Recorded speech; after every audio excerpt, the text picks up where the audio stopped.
Hello, I'm Danielle Smith, president of the Alberta Enterprise Group. Welcome to another weekly podcast.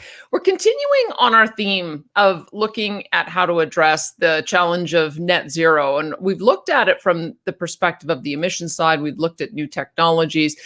We also, I think our very first podcast, actually, we talked to the forestry sector about how they see themselves as one of the solutions in the path to net zero. And we've also seen that at the federal level, actually, because the Prime Minister, Justin Trudeau, announced a plan to plant 2 billion trees as a way of getting us towards that goal.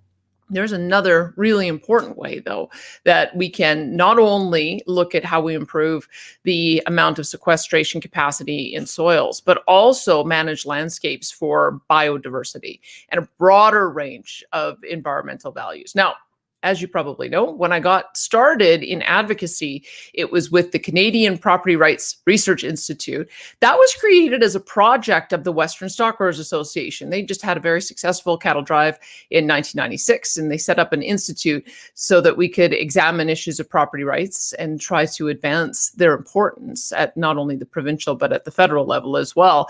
But in the process, I made lifelong friendships with the ranchers who were involved with the Western Stockgrowers Association, kept in touch with them as we've seen different policy challenges develop over the years. And they have a fantastic policy proposal for how to make sure that our ranchers get recognized for the incredible environmental value they provide in managing landscapes. And who knows, maybe we'll also be able to address the issue of CO2 as well. We're going to talk about that today with two governors of the Western Stockgrowers Association. One is Bill Newton, and he joins us now. Hello, Bill. Good morning, Danielle and everyone. And the other is Norm Ward. I think, Norm, you may have been president all the way back then in 1997 when I got recruited with the Canadian Property Rights Research Institute. And I've had such a great pleasure being able to even go out and visit your property when you were down in Granham as well. So thank you so much for being with us today, Norm, too. Yeah, thanks, Danielle. It was pretty exciting times back in 1997, I think it was. I know. With CAMPRI.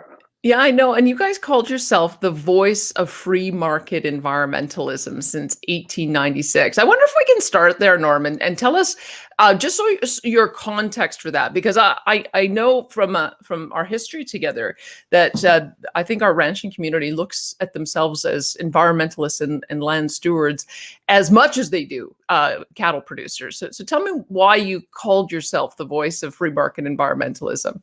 Yeah, it's interesting motto, I guess, but Western Stockgrowers has always been a free market organization, very market orientated. And then on the other flip side, we have this very intense ability, a desire to look after the environment. And the two actually go together. You can, in fact, look after the environment in a free market way. And we've been doing that. If you look back at the history, through the issues, that's really all the same issues as we go along for 125 years, I guess it is now. And it's still the same environmental issues. It's still basically the same political issues. And that main thrust that we've had all through those 125 years has kept us together. And it's pretty exciting, actually. And we're just taking that now, all of that, and we're evolving into this new program that we're trying to roll out here. So we're in the prototype stage of a grasslands capital exchange, and again, pretty exciting times. Yeah, we'll get into that. I want to find out a little bit about what your operations are like right now. So Bill, tell us where you're situated, and tell us a little bit about your operation. Well, we ranch with our family in the southern end of the Porcupine Hills in Alberta. Largely natural grass. Well, it is all natural grassland. Some has been converted to cropland in this area. We're kind of on the edge of the cropping, and yeah, we run cows, a cow-calf operation here with our son and daughter, both helping us and their families. Okay, so that's where we're at. And Norm, tell us where you're at now, although I do know that you have had different operations before, and I want to talk to you a bit about Alan Savory, because I think that his work has gotten recent prominence. Someone keeps telling me I need to watch a new Netflix show that I think Matthew McConaughey is at the helm of, and I think it makes reference to the kind of ranching practices that that you employed on your property. So tell us where you're at now, and then we'll talk a little bit about Allan Savory. Yeah, we previously had a ranch at Grantham, actually close to where Bill is, and then recently we've sold that place. I bought a smaller place close to Nanton, and my son is continuing on with the ranching operation only in the Peace River region of British Columbia. So this year up there, it's just been fantastic. We've had 13, 14 inches of rain. There's lots of sunshine there, of course, and it's been just optimal growing. Where I am here at Nanton, extremely dry. I'm on a place that was farmed before, so we don't have that resilience built into the landscape here because of previous production practices. So we're acutely aware of the drought here. So, I should probably, before I get into this holistic farming type of approach, let me ask Bill what things are like where you are, because we keep hearing some fairly dire predictions about what we're seeing with with cropland, with drought, with potential to have to cull cattle herds. What's your sense of what the market's looking like? Our region was very dry as well, and compared to normal, a little bit better off than some parts of the province, I would suggest, this summer. But we had a really brittle summer, I guess I would say, like very hot and dry in between when we did get some moisture. And so very high evapotranspiration rates for the plants, really hard for them to thrive in that. The general conditions, I would say feed is in short supply and very expensive. Our grass was probably 50% of normal, and our rainfall slightly less than that. But I think most people here have made some arrangements to keep almost all of their cows that they normally would. I'm not sure that's the same all around the province. I think we will see a reduction in our cow herd in Alberta. I hope it's not nearly as severe as some of the 30-40% numbers that are floating around, and I don't think it will be, but it's going to be significant. All right. Let me go back to Norm for a minute, though, because one of the things that struck me about what both of you have said is on either being on the edge of cropland or working grasslands that used to be cropland. And I think it's an important discussion because I feel like your sector is under attack by the environmental community, and that there does seem to be this sense that everybody should become a vegan. We should all switch to eating grains and soybeans, that we don't need cattle on landscapes anymore. And I think that, one of the things that I mentioned to you, and I posted it last week, is that there's a university in the UK that is now declaring meat-free days. And so I suspect that when these kinds of things catch on, they have a way of spreading almost like a virus. And so part of what I'm hoping to do today is to help people understand our landscapes in Alberta and how having cattle on them is essential, not only for the health of maintaining the landscapes, but also for biodiversity and a whole range of other issues. So I want to just go back to this this concept that you introduced me to, Norm, back when I first met you. So tell us who Allan Savory is, and tell us what his approach is to managing landscapes. Yeah, it's been a pretty important aspect of my ranching career. I was able to spend 7 days with Allan back in 1987, and we went through these principles of holistic resource management, which is really, it's not about grazing practices, it's more about taking a holistic approach in the environment. And Allan, at that time, this was early on in his career, had come back over to North America and was doing some traveling and teaching. Yeah, at that point. So this was early. He was way out of the box in 1987, which is pretty interesting. But he talks about these ecosystem principles and how to manage the environment, how to manage the environment within a greater community. And that could be, for us, it could be Alberta or Canada or North America, that sort of thing. That whole process now has been rebranded as regenerative ag. So in what we're doing with Western Stockbrokers, I suppose, is goes all the way back to some of those principles that Alan Savory had put forth in '87. What's really interesting is, Alan had this ability to look at the environment and sort out some of the principles and sort out some of the management practices. But it hasn't been until the last 2 or 3 years that we've really started to understand why some of those things are happening. And that's we're now into that microbial soil community, above ground, below ground. And it's just now at the point where it's like, oh, that's why Savory saw some of those things. That's why his management practices work that way.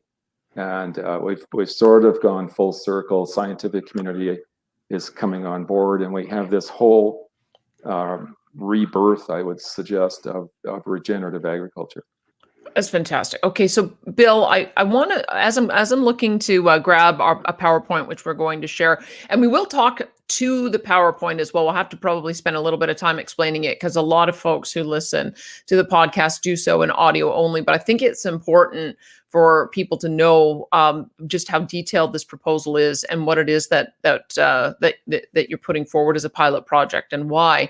But one of the things that you corrected me on as we arranged for us to have this podcast was that I think when I think in terms of the environmental, social, and governance priorities that we're now hearing that business is trying to work into all their plans, it seems to be essential in trying to attract new finance to operations. The E seems to be very narrow. It seems that when we focus on the E and the environmental aspect of it, it's almost 100% centered around what are you going to do about carbon dioxide. And so I don't want people to think that this is that narrow. And I want you to explain to me why CO2 is only one aspect of what we're going to be talking about today. Sure. Thanks, Danielle.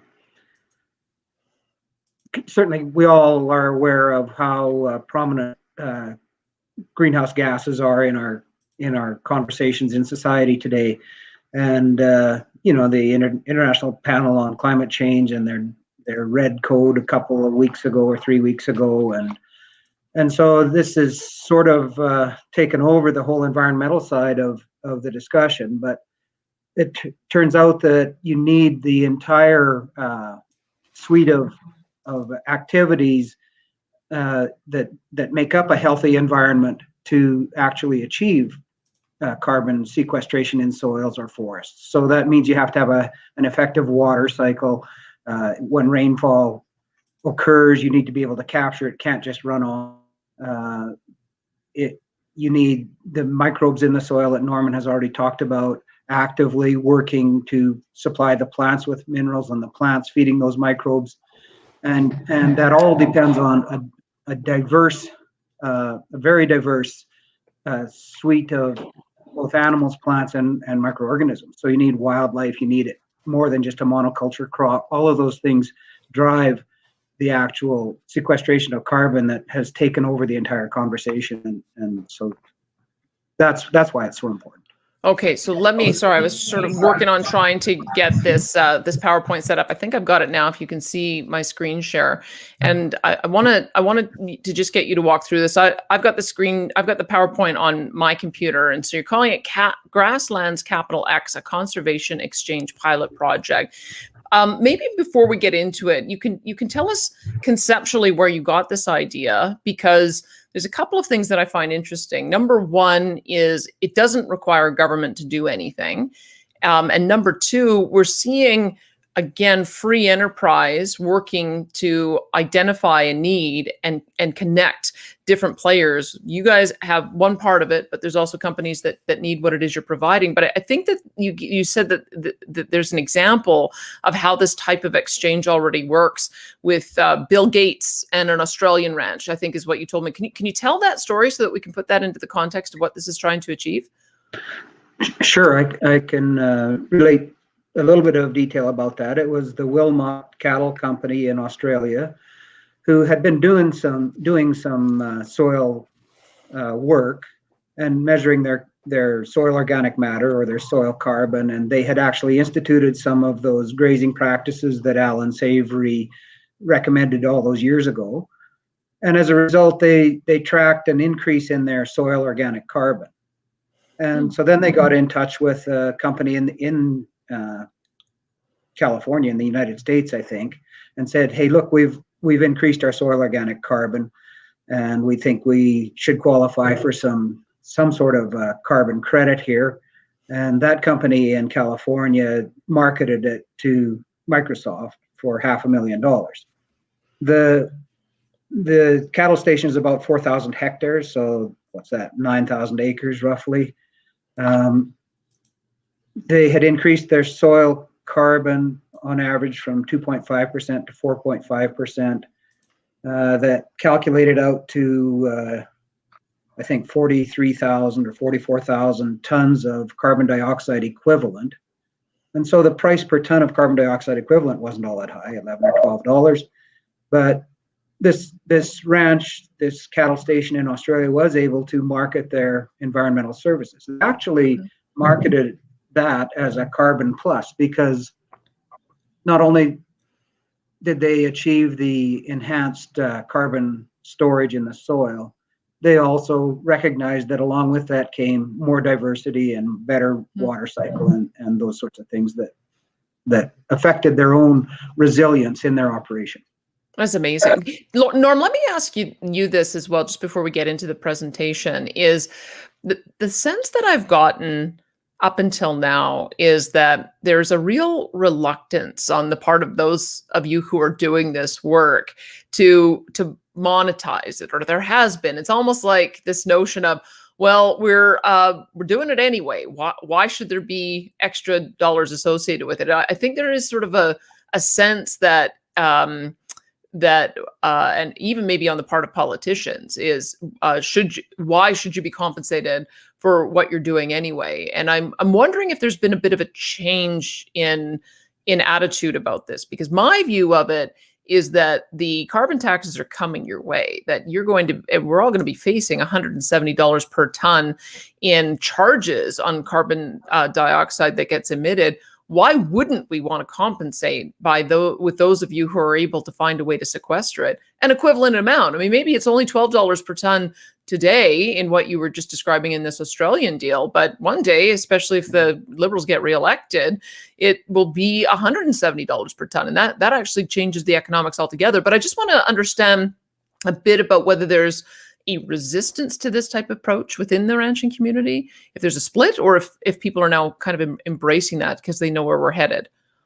Well, I think there's a full range.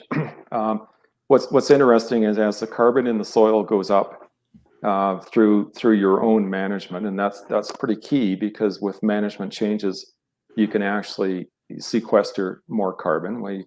I know of a person in Southeast Saskatchewan that is actually able to do about 10 tons of carbon per acre per year with his management practices, which is very much on the high end, but it's possible. So we have the ability to manage and change that. So if you look at that aspect of it, it's almost another production unit that we're able to produce. I mean, we can turn grass into some really good beef. In this case, we can use that same environment to provide those environmental services for not just for the ranch, and the rancher certainly benefits from that with the changes in the management, but we're able to provide some of those services for a greater community, more of a holistic approach. So we're saying, is there someone else out there that may want to purchase some of those environmental services that we can produce? So if you look at it more as just another agriculture product, I suppose. And what we've done is we've tried very hard to capture those services and make those services fungible, so they do have a value in an exchange. And that's been the hard part, the key part. There's been lots of organizations around the world that have tried to do that, and they've looked at carbon as one of them. And we've gone a little bit different. We say, yeah, we've increased the carbon, but we're actually looking at the services that come along with the carbon. So Bill talked about what they call carbon plus. We could call it biological carbon. There's other terms you may put on it. But because carbon is always changing, we start off with a molecule of carbon dioxide, and it goes through a plant, and this magic process happens, and we have carbon in the plant tissue. We have carbon that's made into sugars. We've got carbon that through exudate goes into the microbes in the soil. So we have this changing carbon molecule all through the system. And we've said, maybe we should just look at the environmental services provided from that carbon. I love it. That's the avenue we've gone down. Okay, so we'll deal with this in two parts. We'll figure out what it is that you are creating that becomes a product that can be sold, and then we'll talk a bit about who might be interested in buying it. So let's go through this then, Bill. So Grasslands Capital Acts, a conservation exchange pilot project, is what we're going through with this PowerPoint, and I'll manage the PowerPoint. Just tell me when you need me to change slides. So take it away, Bill. Okay, thanks. And to go back to how we ended up being involved in this.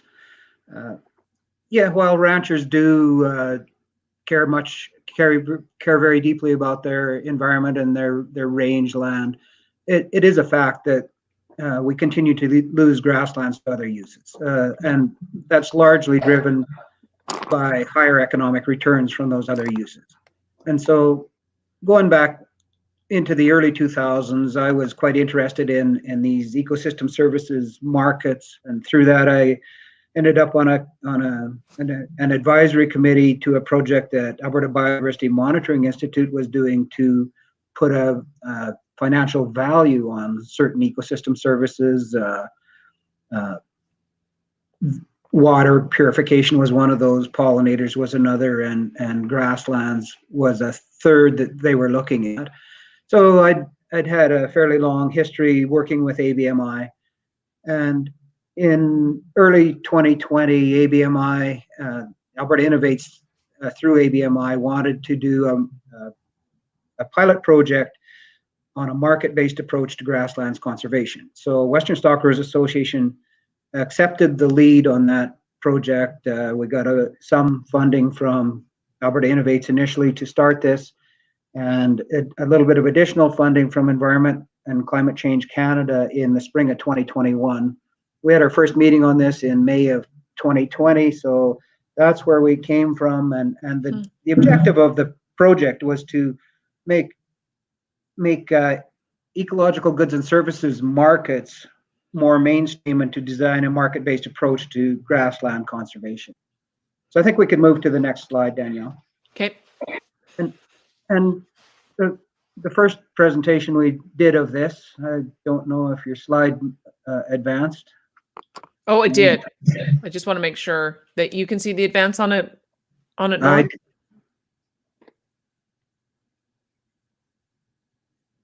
Oh, did we lose Bill? No, I'm here. My slide hasn't advanced.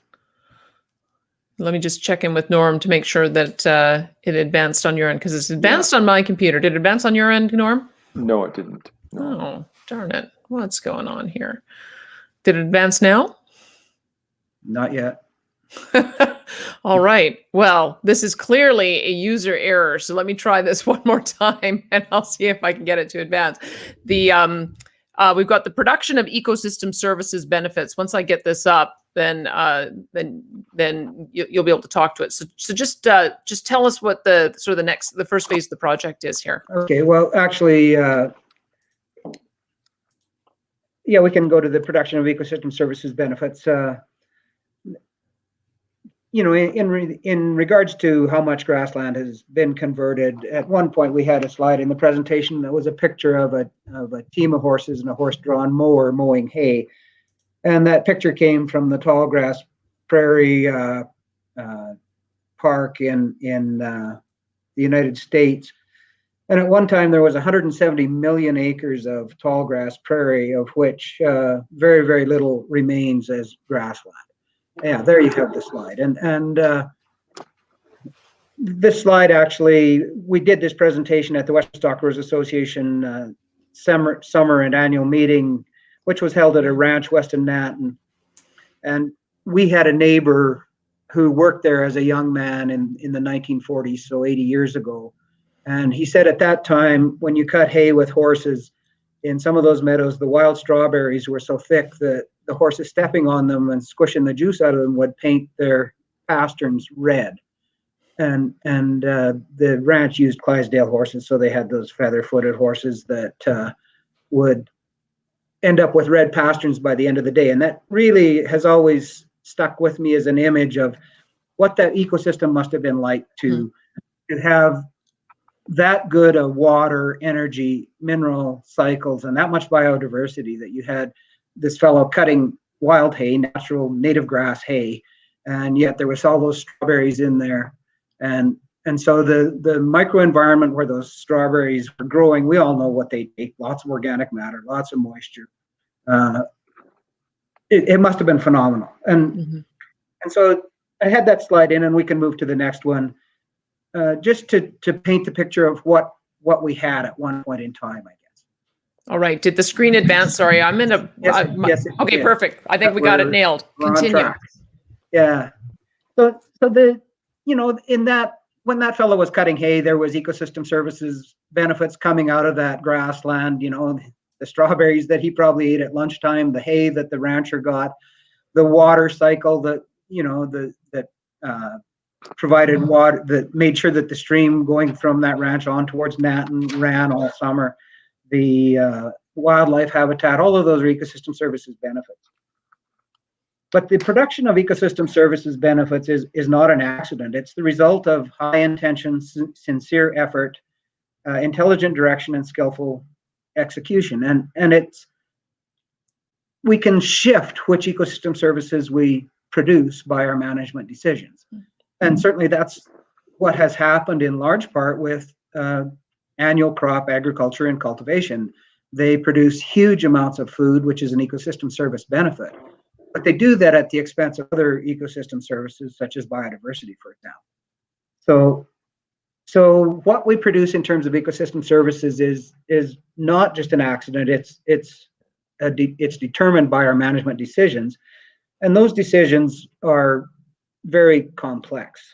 We all have to have at least some amount of short-term economic return. We have to be profitable enough to keep the banker away, and we have to look to the future about what we think might be more valuable. Will it be a landscape that is still natural, or that is a grassland landscape, even if it has been converted, as in Norm's case, and now it's back in grass? Or will it be a farmland that we're putting a lot of synthetic inputs into to keep it producing?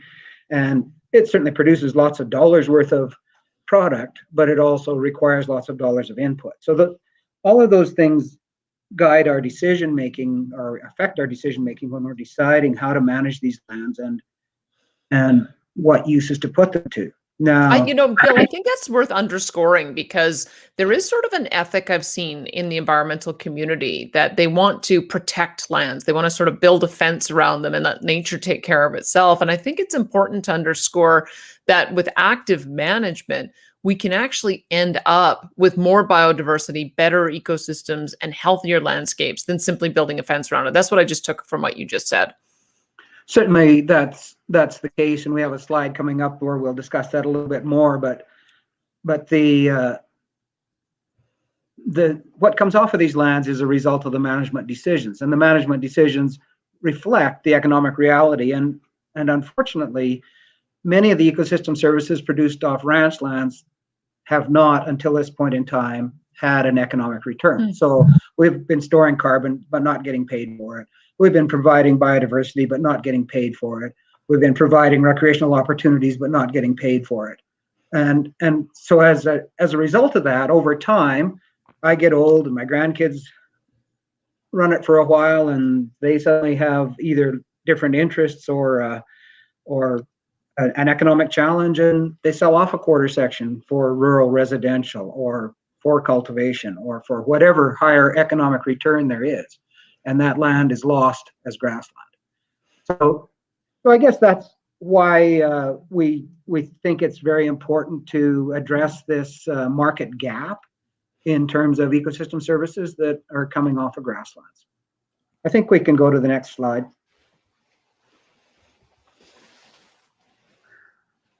Yeah, so these are some cold hard facts about grasslands, and some of these we've already talked about, but the pictures on the right are actually on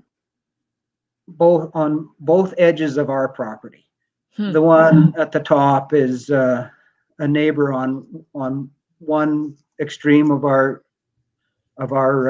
property. And let me just describe what I'm seeing. I'm seeing lots of different types of grass. There's some trees in the background. There's multiple different types of wild flowers. That's sort of one picture. And then the other picture, you see a tractor and sort of just looks like cut hay and bare soil. So two pretty stark different landscapes. They are, and thank you, Danielle, for reminding me. The one has lupin and tiger lilies and grass plants and some fir trees in the back, and the other one is a grassland in the background. No trees in this one, a different season of the year, so it's brown. But the tractor is actually pulling a disc, and they're disking up some what was native grass, and they're doing it because it straightens the lines on the cultivated field that's in the foreground on that same picture. And it makes it easier for them to farm, especially with new technologies like auto steer and things like that. And it's a corner that probably couldn't have been farmed when we did it with horses. It's a little bit too steep for that. And now with new technology, we can farm it. And so for a number of reasons, they made the decision to convert that grassland. So the cold hard facts are that we continue to convert grasslands, that we know that grasslands have higher biodiversity, better water capture, storage, and purification, very, very large carbon storage and active sequestration, and good wildlife habitat. Not that croplands don't have any, but certainly wildlife habitat is good, and probably higher soil health in general on grasslands, just because of the diversity that comes along with them. And we can move to the next slide, but let me just comment on this, Bill, because pictures do say 1,000 words. And I think that in itself, and we'll talk about this as we get to the end, it's sort of remarkable to me when you see pictures of grasslands that we know have cattle on it, and you can visually see the biodiversity, and you've just gone through all the different benefits.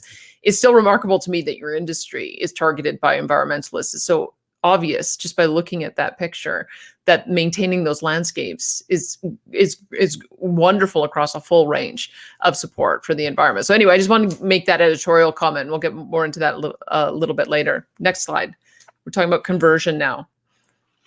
Yeah, and this is another example of grassland conversion here. This is actually a slide taken near Cochrane, and it shows a gas plant flaring. So they'd obviously had some difficulties with their line that day, and there's black smoke going into the atmosphere. If you can get a good view of it, you can see that there are pipeline scars going up to the grass plant. There's a highway that has been built on what was at one time a grassland. There's residences in the housing and industrial developments there. So as society has advanced, and as we have urbanized, we have to have infrastructure, but it doesn't come for free in terms of ecosystem services. So all of these things are taking grasslands out of production and tipping that balance of how much ecosystem services we have compared to how much we as a society need.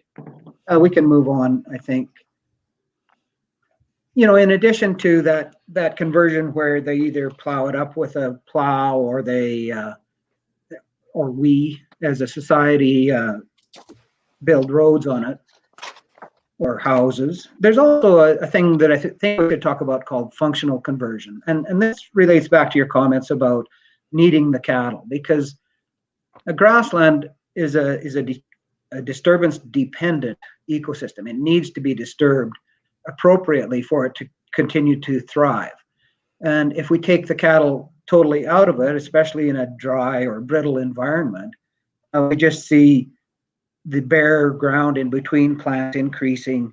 And again, we've lost grasslands. We've certainly lost grassland functioning. It's probably still classified as a grassland by land use categories, but it's not functioning as a grassland.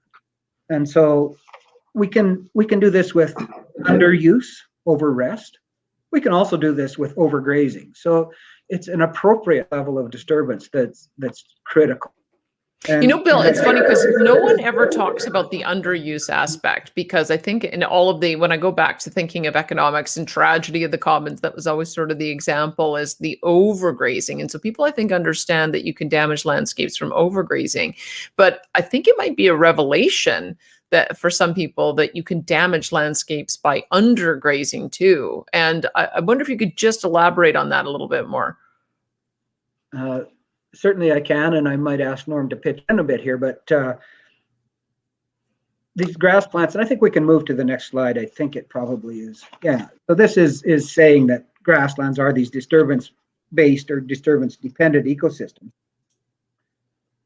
In those brittle environments, a grass plant that was there originally and grows and produces some leaves, if there's nothing comes and grazes the leaves off, now those leaves in a dry environment just stay there. They don't fall off like a deciduous forest tree or forest with the trees in a deciduous forest.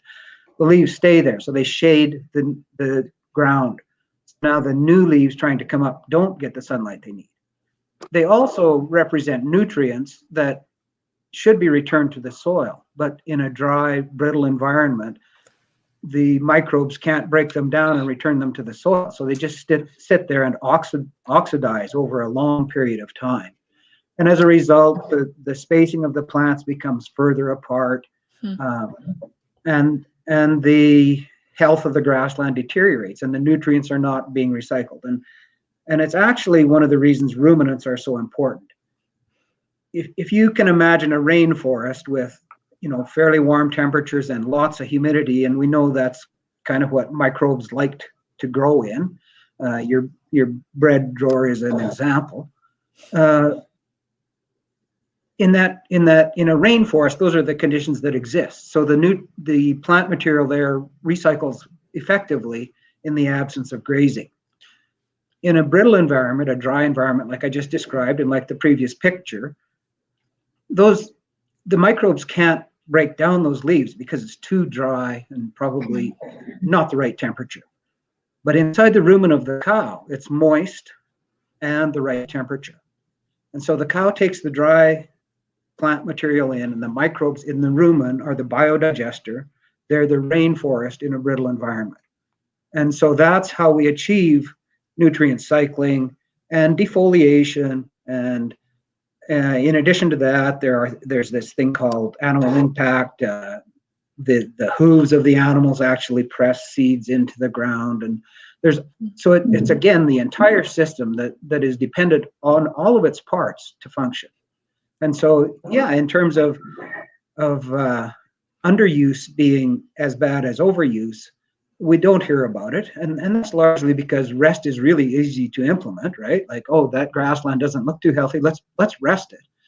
And the other thing that happens is when we rest it, we see some above ground growth and we think, oh, we're doing great, but we don't realize what the negative consequences of that are for some period of time. And Norm, did you want to weigh in on that? Because sure. I know that you've talked about the various ways in which of managing landscapes and animal disturbance being important, but just maybe tell us a bit more from your experience about what you're trying to do in reclaiming the land that you're on now to grassland. Yeah, exactly. I mean, this concept of brittle, non-brittle was really brought out by Alan Savory back in the early days, and most of the grassland is in a very temperate environment and probably towards the brittle part of an environment. So brittle would be poor moisture, slow start from bare ground, versus non-brittle. So if non-brittle is the constant moisture, constant temperature. If you leave it alone, it covers the ground very easily, and the community becomes very tight and very complex. And on the brittle side, the community, when you leave it alone, becomes very open, and that's more bare ground, and it goes back to very simple nature. So in extreme cases, on a brittle environment, you will lose carbon into the atmosphere. Yeah. So we've got brittle on one side, non-brittle on the other side. Bill described a traveling rainforest. which is really a rumen on some cattle, and the microbes in the rumen are actually doing some of the decay and digestion of that plant material. So I want to emphasize again that we have management, probably well-intentioned government management, that uses the rest as one of their tools to manage the environment. Certainly you can use rest to do that, and in a functioning ecosystem with some really good management, we may graze cattle for 2 or 3 hours. We may move cattle to a new paddock every 3 or 4 times a day, or in extreme cases, maybe 8 or 10 times a day. So we have this large amount of cattle, grazing animals that will eat and then move away, and they may not be back for a whole year. So we do use rest, but in a different context, not extended rest. So we have this full range of management tools. Unfortunately, rest is a very linear tool, very easy to manage or use as management. But really what we should be doing is treating the management in a more complex way. And the microorganisms in the rumen of that animal do a lot of changes to the soil in a good way. One of the recent studies from Lethbridge Research Station has shown, actually last year, that the microbiome of plants, animals, and soil are all linked together. So as this whole environment starts to come together, comes alive with some of those animals, we can see a significant improvement in soil and plants and animals, for that matter. And I would suggest the microbiome of the people eating that food off of that landscape is also a big part of what's going on. So as we're learning, and by that little research project that it was Dr. Tim McAllister did down there, took almost a room full of computers to capture that microbial community. So we're just now able to see what's going on. So if we circle all the way back to this brittle, non-brittle environment, most of the grasslands is towards the brittle side, and it's very important that we have some animals in that environment. And it's too easy to have somebody come along and say, no, we have to take the animals out, and the environment will get better. But in most cases, when they do that, the environment actually gets worse, and we emit more carbon. We have more bare ground. We have less water infiltration, the less effective rainfall. We can't capture the water. It runs off. We cause a flood. All those sort of things start to happen. So it's pretty important. Oh, very important. And so what I'm taking from this is that everything we're being told by the environmentalists about getting cattle off the land is the exact opposite of what we need to do to manage landscapes, keep them healthy, and even be able to sequester carbon. Certainly in our pasture land, and maybe it's a little bit different if you look at the Amazon and elsewhere. And we can talk about that after. Do you want me to move on to the next slide, Bill? Yes, I think we will move on to the next slide. Just as we're leaving this business of disturbance-dependent ecosystems, it's important to remember that fire was a very important disturbance pre-civilization, pre-settlement, I guess is what I should say, and it was actually used by some of the indigenous civilizations that were here to drive ecosystem service, or to produce the ecosystem services that they wanted. But with settlement, it's just a very, very difficult tool to use safely anymore. So it makes it all that much more important to manage the livestock, the grazing, which was the other major component of the disturbance. Okay. So, I'm just going to, before we deal with this slide, I'm just going to talk briefly about this regenerative agriculture. And Norman described how Alan Savory was making observations from regenerative systems, but we're just recently discovering what drive those systems. And so there are some things that drive them, and one of them is that we need to have plants photosynthesizing and microbes active in the soil for as much of the year as possible. So any day that there's sunlight and temperature and moisture conditions that allow photosynthesis, we need that to be occurring. And when we move to crops that have shorter growing seasons, we lose some of that photosynthetic opportunity. And that's the principle behind introducing cover crops into annual cropping systems. We need a huge diversity of both microorganisms, plants, and animals, and invertebrates, insects, pollinators, all of those things. One of the next principles is to reduce the synthetic inputs that go into a system. So synthetic fertilizers, herbicides, insecticides are all synthetic inputs, and really they make the microbes that should be doing that work lazy, and the insects and whatnot. So, with many of the new pesticides that come out for crop use, they advise leaving a buffer strip, a sort of refuge for some of these pests, so that they maintain a certain level of population, but that the evolutionary pressure of the new pesticide isn't so strong that it drives the pest to become resistant. And nature had all of these natural antagonists built into it. And so the effort is to try to return to a more balanced system with more natural defense mechanisms. So reduced or no synthetic inputs, and then managed livestock is a principle, and we've just talked about managing the cattle, but the livestock actually include everything from the microorganisms to the insects. They're all considered to be part of the livestock that we need to be managing along with the plants and the microbes. I see what you're saying. Like, you almost get into a mindset that you're managing to maximize microbes because it's the microbes that are doing a lot of the work of maintaining the health of the landscape. And when you manage that way, there's a lot of things that follow. So that's a good way for me to be thinking about it. I think that's a very good way for you to be thinking about it. I did a presentation at one point where I had a slide that said microbes rule, because I think they do. And we're finding that, even with mental health situations and whatnot, we can relate it back to microbiomes. So we are just scratching the surface on some of these interactions, I think. And really what we're trying to do is drive the biology that is occurring on the landscape. So soil armor is a principle of a regenerative system. You need to have something on the surface of the soil, that bare soil picture that we saw earlier, or you can imagine a cultivated cropland where we did use tillage and how bare we used to make it.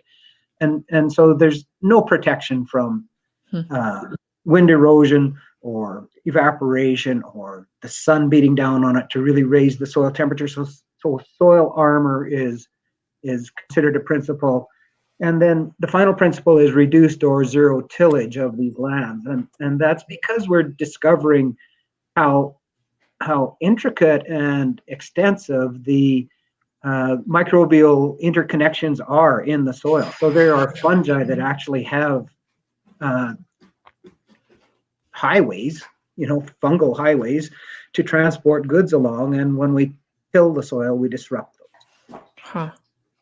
So yeah, it also helps to bring into, I know we're not talking about this today, but I know since you're down in that area that where the landowners were so upset about the potential for new roads and new construction to be built to facilitate new coal development, it brings it all into focus about why maintaining contiguous landscapes for grassland is so important, based on everything you've said and the interconnectedness and the biodiversity. That actually, I think, helps to understand a little bit about why there was such pushback in that area. I'm for sure that was driving it. Yeah. So in our presentation that we made, we next moved on to the challenges of developing a market for grassland conservation, and certainly there are lots of challenges and limitations and problems in going towards that, and we've had many attempts in the past to develop some sort of market approach to this. In fact, the conservation easements are a market-based approach to a certain extent. They are backed up by regulation and government, and the government is holding the easement. But those approaches have been small and fragmented and not really very capable of large scale, largely because of the costs of implementing them. We've had a challenge with awareness. Lots of buyers and sellers don't even know that we could be either selling this product or that there might be an opportunity to buy a product like this. The rules around the regulated markets for sure are very restrictive, and so that was one of our factors in deciding to go to a voluntary market with our project, is to avoid some of the rules around, for example, carbon with the federal government's initiative, and they've got statements about it being unique and additional and verifiable and permanent and things that are very difficult to achieve. So we decided we needed to be more flexible in that. The transaction costs of these markets can be very large. And in the Wilmot example in Australia that I talked about, they spent $100,000 doing their carbon baseline and managed to sell it for $500,000. Well, that's not bad, but they didn't know that they could sell it before they spent the $100,000. So that's a pretty large risk to undertake for lots of ranching operations. And then just the measurements are very, very difficult. The measurements of ecosystem services are difficult. We can see that there's wildlife habitat, or we can see that there's biodiversity, but to actually measure that is expensive and time consuming, and it depends on a lot of variables. So, and then, some of the programs some of the former programs have had, I thought, unrealistic expectations. So, very stringent long-term contracts or an expectation that you would achieve outcomes that are outside of the landowner's control. So all of those things made us approach this from a somewhat different angle, I would say. I like the sounds of this. Sounds like you've solved all these problems. We're going to find out on the next slide how. Well, we have some ideas at least, and so yeah, let's go to the next slide and see where we've come to. So these are the principles that we've used in our framework, in our pilot project framework. So the first principle is that this market is voluntary, that it's a willing participation by both buyers and sellers. And so if you want to ranch and not participate in that market, that's no problem. And if you are a company who would rather either pay your carbon tax or do your environmental services through some other mechanism, or maybe you just are a company that says, I don't think we have a negative environmental impact and we don't need any of this, that's fine. But if you're a company that thinks you should offset some of your environmental impact, this might be an opportunity for you. The next principle is that our program will be cost effective, so that low transaction costs for either buyers or sellers. It needs to be efficient so that the buyers can actually achieve what their objectives are without too much operational burden in terms of the sellers in producing those. It needs to be trusted, and so we need to have a certain level of science in here and need to be transparent. We need to have some third parties involved. We approached it as an outcome-focused project. So if we sell you something, it is not just that we reduced tillage, which is a protocol approach. This one says our management is providing this kind of an outcome with biodiversity, water cycle efficiency, and those are the outcomes that we're measuring. And if I can do that with management system A or management system D. It doesn't matter as long as I get the outcomes. That's what we're trying to market as our outcome. We know that we need to be adaptable. We're in the early days of this, and we watch technology continue to advance in terms of its ability to monitor and measure. And so we hope that we will have more accurate tools as we go forward. We think we need to keep it simple. The user interfaces and the communication tools, we can't get too deep into the scientific jargon or the technical. And we need to be innovative. We need to explore unique opportunities. So that was the principles that we utilized going forward. And I think we can move to the next slide. What I like so much about it, though, is that it asserts the role of the producer and the landscape manager as the expert, that there are things that you need to try, and there's trial and error, and every landscape is different. And I think that that's why it's so different when you take a voluntary approach that's based on innovation rather than one that's command and control, where you create rules at the bureaucratic level that try to apply across the board without keeping in mind what the local conditions are. So I like the way you've structured that. So let's continue. So a marketplace needs certain elements to function, and really that's all this slide talks about, is that we need to have a seller, someone who produces the product and is willing to sell it. We need to have some method of measuring that product. So that's what our index calculator is, and we'll talk more about that in a slide or two. We need someone to verify that what I've offered for sale and what the fellow who is measuring it says is there is actually there. We need a place to register that, a place that people who are interested in buying it can come and look to see what's available, and a place where people who are selling it can list it for sale. And you know, in the cattle industry, we have all of these things already. We have the rancher who produces a calf for sale, and we are able to describe that calf in terms of its color and its gender and its weight and its age. And somebody puts it across the scale and says, yes, it actually does weigh that much. In an auction market, I can take that, and the sellers can take them there, and the buyers can come there and exchange them. So the components are really fairly straightforward. I guess the question is, who plays that verification role? Because as I'd mentioned before, there does seem to be some resistance in the environmental community to working with ranchers in doing this. You must have been able to find some scientists who can do that third party verification. I wouldn't say that we've found a scientist to do that, but we have found some scientific tools to do that with. Okay.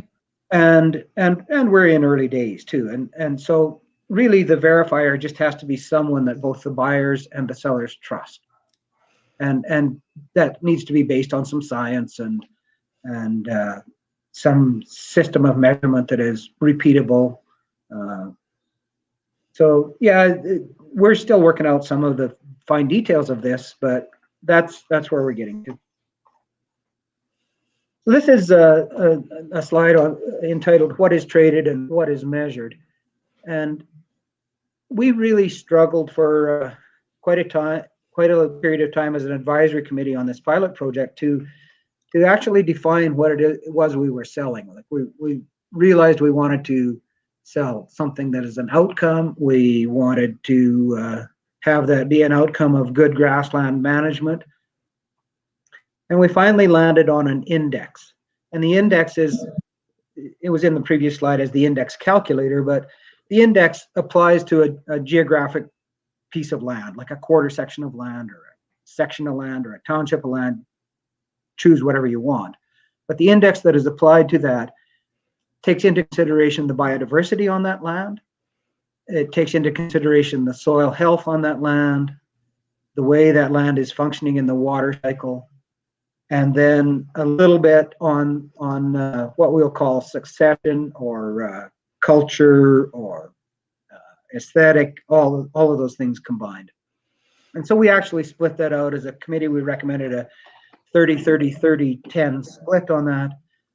And our our biodiversity measurement comes from Alberta Biodiversity Monitoring Institute, who have modeled the whole province and applied a score, a biodiversity intactness score to each quarter section. Oh, wow. So it's already been done. So I should just mention the elements of that are species abundance, species richness, and connectivity. And what I like about all of those is one of the early projects we got involved with Western Stockgrowers Association and the Canadian Property Rights Research Institute was looking at some of the species at risk legislation that was so punitive. And this actually turns that on its head, is that rather than looking at species abundance and richness as a negative that might cause regulators to come in and diminish the value of your land, this flips it on its head and turns it into a positive that you want more of it.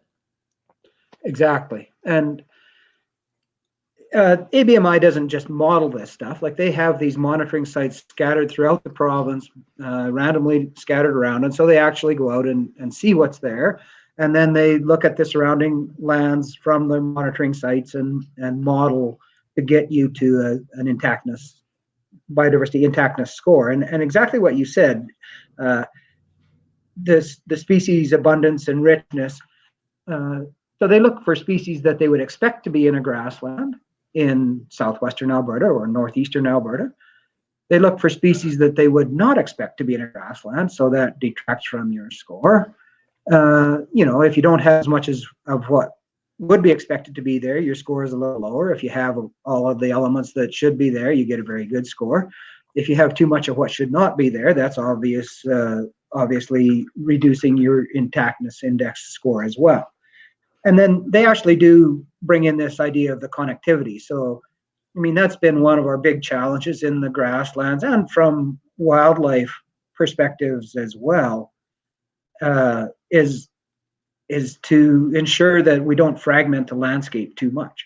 And so that's partly the reason for the opposition to the development and the exploration for the coal mines. But it's also why, from where we are here in the south end of the Porcupine Hills to pretty well to Cochrane, there's not a lot of roads. There's a lot of undeveloped road allowances and not a lot of roads and that really lends to our connectivity. And it's why we're always worried about new linear disturbances. It makes sense. You also have this section on soil health. So the soil aggregate stability and the soil organic matter. I guess that's a bit of a proxy for how you measure the some of the things we've been talking about earlier about how much carbon you've got per acre of soil. It sounds like it's a bit of an indirect measure as opposed to a direct measure. Am I getting that right? Partly, yes. We actually are doing some lab soil samples as well on our pilot project. And we're doing, and those lab samples come back with how much soil organic carbon there is, as well as how much nitrogen, phosphorus. The soil aggregate stability is an interesting test. It's a relatively simple one.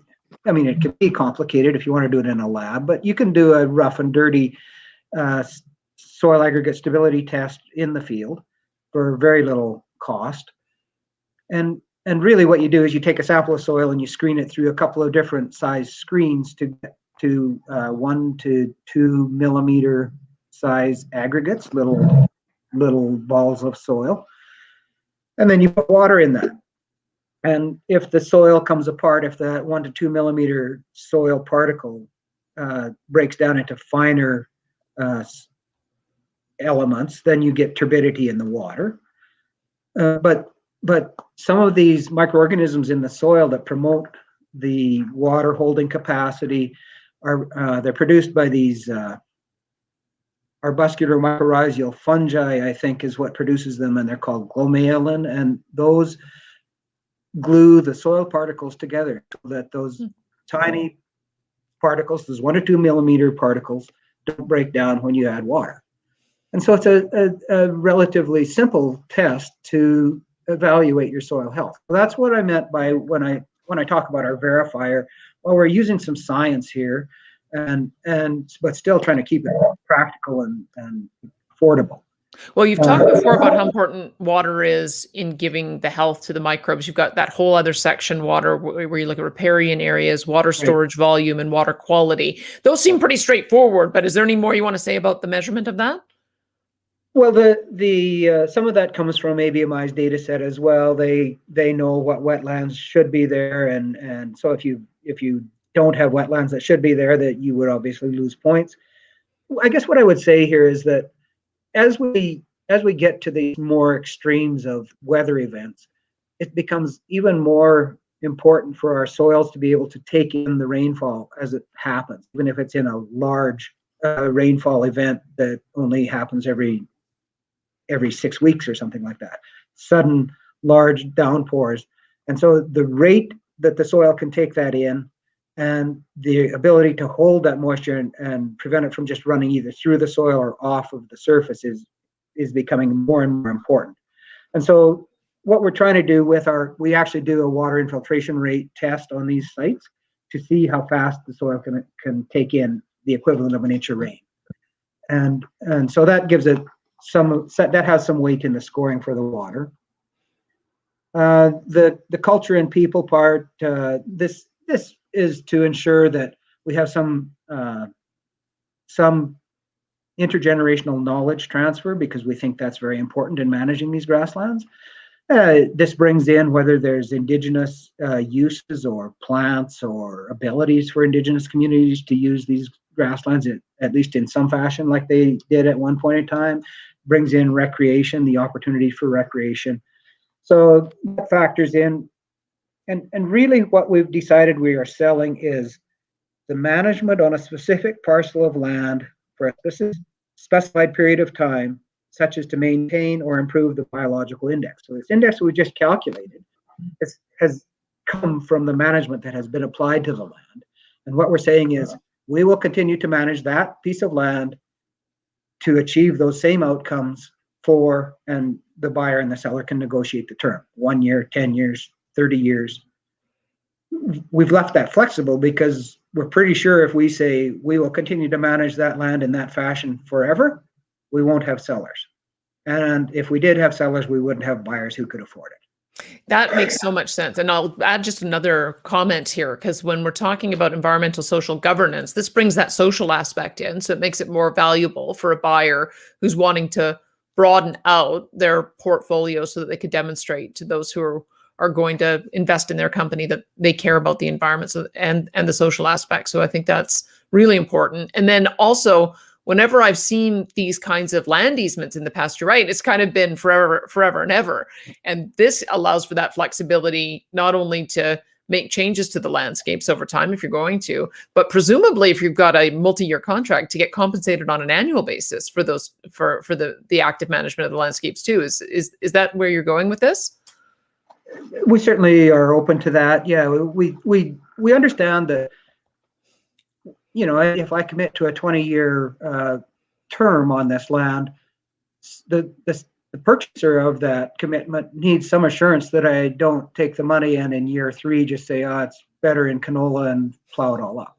So we need to have either annual payments or some securities or something. And we haven't really figured all the answers to that out yet, but certainly one of the easy ones would be you don't get paid for it until the end of each year. And so, you know, that would certainly be one element of a secure system, I would think. And why should the buyer pay in advance for something that he hasn't received yet? Like, and why should I haven't produced it yet, right? Like, I've said that I will continue this management for 10 years, for example, but after year 1, I've only continued it for 1 year. So yeah, we can figure that part out.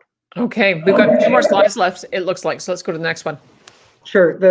This is just the grasslands calculator. So this is just essentially what we do.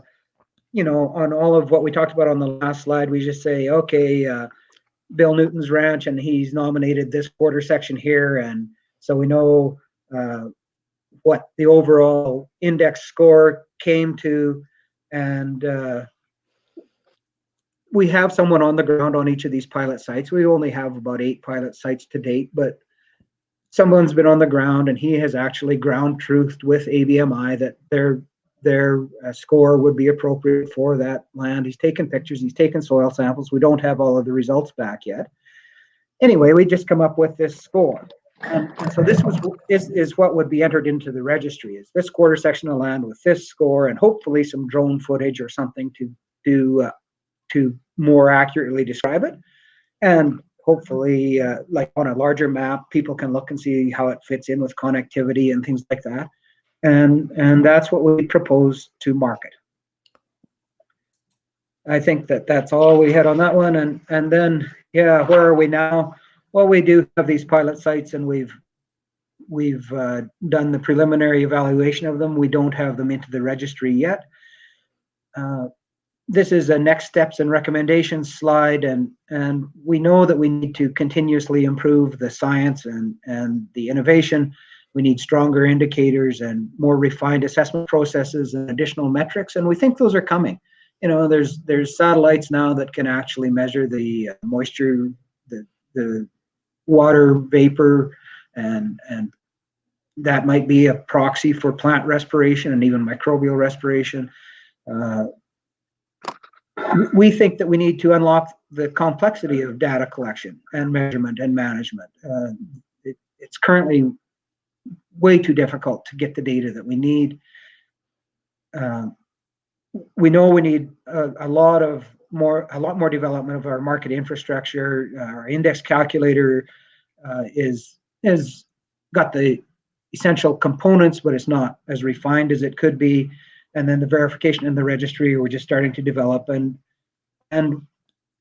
we are just starting to consider who our buyers might be and invite them into the process. And certainly we know that we need to achieve a sustainable business model that includes the operation of the exchange and the maintenance and availability of data and future science and innovation. So if the registry itself's operational fees are so high that there's nothing left for the buyer or for the seller after the buyer commits to this, that's not a sustainable business model. So we have to keep it all rolling along. And I think that's basically the last slide.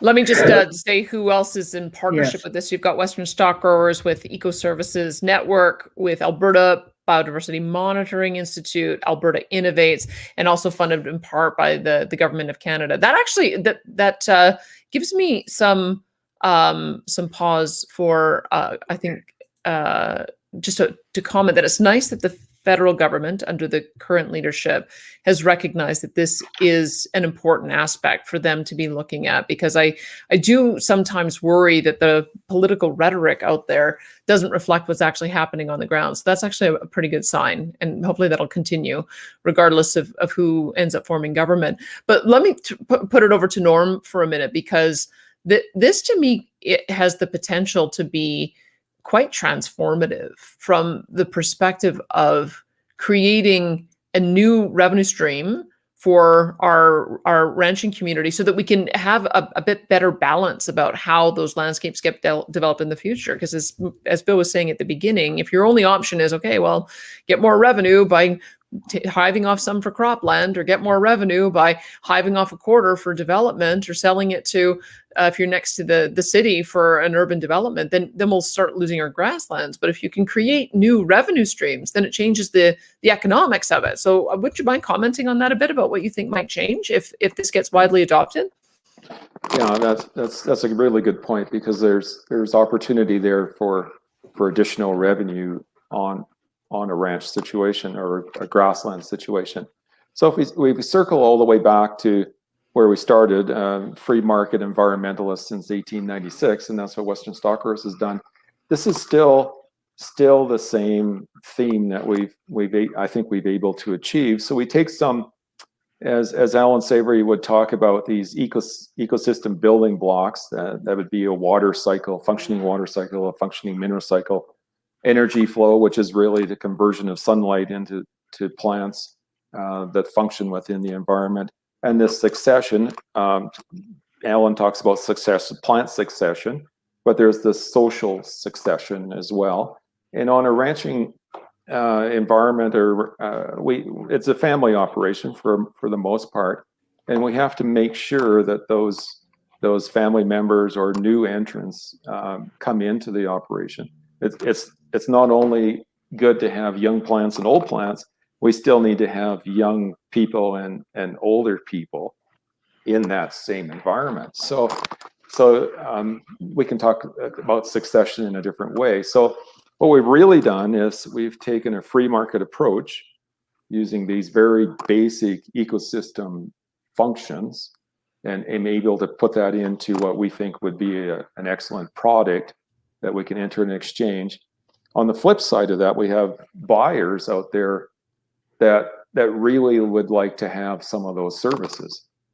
They see the value in all of those key ecosystem services, including the succession part with plants and animals and with the people. So we're really taking a holistic approach to the environment, and then we're putting a little free market expertise, I would suggest, on top of that.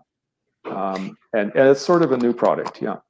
Can you talk a bit more about who would benefit? I guess one of the things I've observed is that sometimes the energy companies are their own worst enemy, because they'll give money to extreme environmental groups who then go out and advocate against their own interests. And you know what? I'd far rather see some of these energy companies, instead of giving money to Greenpeace and the Suzuki Foundation as some sort of tithe that they have to pay for the right to continue operating, wouldn't it be better if they bought this kind of environmental value and were able to show how much they care about the environment by doing something practical on the ground? So that's my thinking on it, is that if you're an energy company wanting to demonstrate that you're trying to balance off some of your activities with some activities that get you a reduction in some of the disturbance that you might have, this seems to be the ideal way to do it. That's kind of what I'm thinking, but maybe give me an idea of who else you think the market might be. Well, it's very broad. It could be, for instance, a bank that lends money out to different organizations, and they need some environmental services to go along with that. We talk about environmental goods and services, but a lot of times you talk about ESG. We talked about EGS. So, but it's all sort of the same product. You touched on oil and gas. Certainly, some of the oil and gas activity that occurs in a ranching situation, it would be really good if the energy company could invest in some of the ecological value there in the same area. But even if we take that in a broader context, where oil and gas is within Alberta or within North America, they would, I would assume, have sort of a partnership with the ecological services, the providers of the ecological services. So it's very broad. Even with our own industry, a feedlot situation may need some ecological services to partner with the product that they produce that ultimately ends up on the shelf in the grocery store. So there's partnerships, and I think of this more as a partnership, and we call it an exchange. But it's a partnership between the provider of the services and the buyer of the services. And I think it's more, again, it's a holistic approach between the buyer and the seller. Let me ask you one aspect of it. And I mentioned I'd probably ask you this when we were talking off air, but it seems like the perfect opportunity to do that. One of the projects that I'm working on with the junior oil and gas companies with Sustaining Alberta's Energy Network is a pilot project to try to reclaim non-producing wells. And I think what we've observed is that we have seen a lot of downhole abandonment, but then the surface reconstruction doesn't get completed, and the vegetation management to get to a final reclamation certificate doesn't get completed. And there's lots of reasons for that. So we're trying to work with the government to create a pilot project to incentivize more of that. But it seems to me that this vegetation management piece is something that you'd be able to add real insight on, because I get the sense that it's pretty difficult to get the final sign off that landscapes have been returned to the natural condition. And there's so many well sites in southern Alberta that would have to be returned to grassland. And I'm wondering if you might be able to just provide some observations. If something's been disturbed because of a well site, maybe there's a spill, maybe there's hydrocarbons there, Is there some way that we can use the techniques that we've just been talking about to get those lands fully restored to their natural conditions so that we can have a complete sign off on the reclamation certificate? I'll go to Norm first and then maybe get Bill to weigh in. Yeah, and I talked about a partnership, and there's partnerships I think that could occur in that situation between the energy company that has to reclaim and the landowner that actually has the land with the well site. The landowner, for the most part, has all these tools at his disposal to manage the environment. It's just a matter of taking those tools and using them on the well site to reclaim it. For instance, one of these measurements we use in our project is to measure the fungi to bacteria ratio in the soil. So we have a pretty cool little test that you can do. It only takes 20 minutes of your time to do it, and it will actually come back with a ratio. In a functioning ecosystem, you should have about the same number of fungi to bacteria in the soil. On those reclamation sites, I suspect the bacteria level will be very high and the fungi level very low.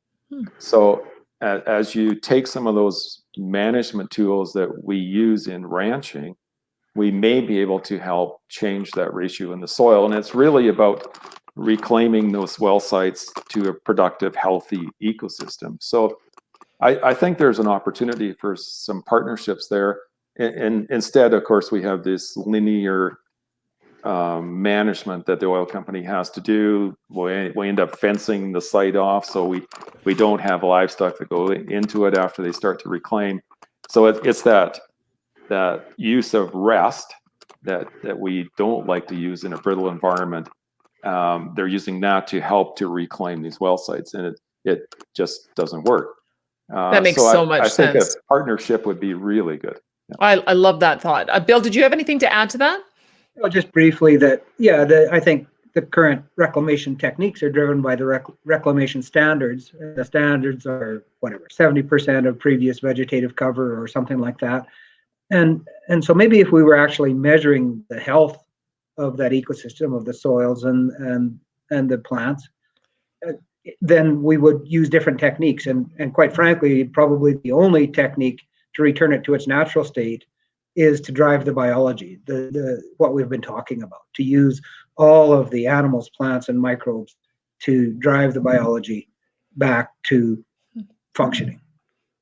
I love it. All right. Now, here's the bigger question. We're almost done here, but I don't want to leave this topic without, we've had such a, I think, really positive discussion about how important it is, the work that you do, and how important it is for the landscapes, for biodiversity, for water management, for soil health, for CO2. And yet we continue to get this absolute onslaught from the environmental community who are very upset about your belching or farting cows. You have to tell me which it is about the methane emissions. I always figured that the most methane comes out of the belching, but I gather that there's other ways in which the environmentalists have assessed the impact that your animals have. And I'm wondering if you can put that into its proper context, because it seems to me the value that we're getting from all the environmental services you're providing must surely offset any of the concerns that the environmentalists are raising about methane. So Norm, let me start with you. Yeah, and in a functioning ecosystem with a water cycle that is also functioning, that's a water cycle on the surface of the landscape as well as underneath. In a functioning one, you have these methanotrope bacteria that actually use carbon, and they use methane as the carbon source. So in a functioning ecosystem, you may see as much as 60% of the methane that's produced from the animals actually sequestered at that ground level. So, but that means that you don't have bare ground, you have a functioning water cycle. And then in a brittle environment, if you take the animal out, then you don't have that ability to do some of those things. So again, it's this whole functioning part of like a holistic approach to what we're doing. And yes, if there's lots of bare ground and you have cattle there, yes, there's more methane. If you have cattle in a functioning ecosystem and the cattle are part of the management tool to help that, then a significant reduction in methane. And I mean, there's other components to that whole approach of coming at at animal agriculture, but again, we see the animal as just part of the ecosystem. Bill, anything to add to that? Maybe that almost sounds like we might have another index measure of how we might be able to sequester methane, but maybe that's getting too complicated, but maybe you can add to what Norma said. Well, humans are part of the ecosystem as well, and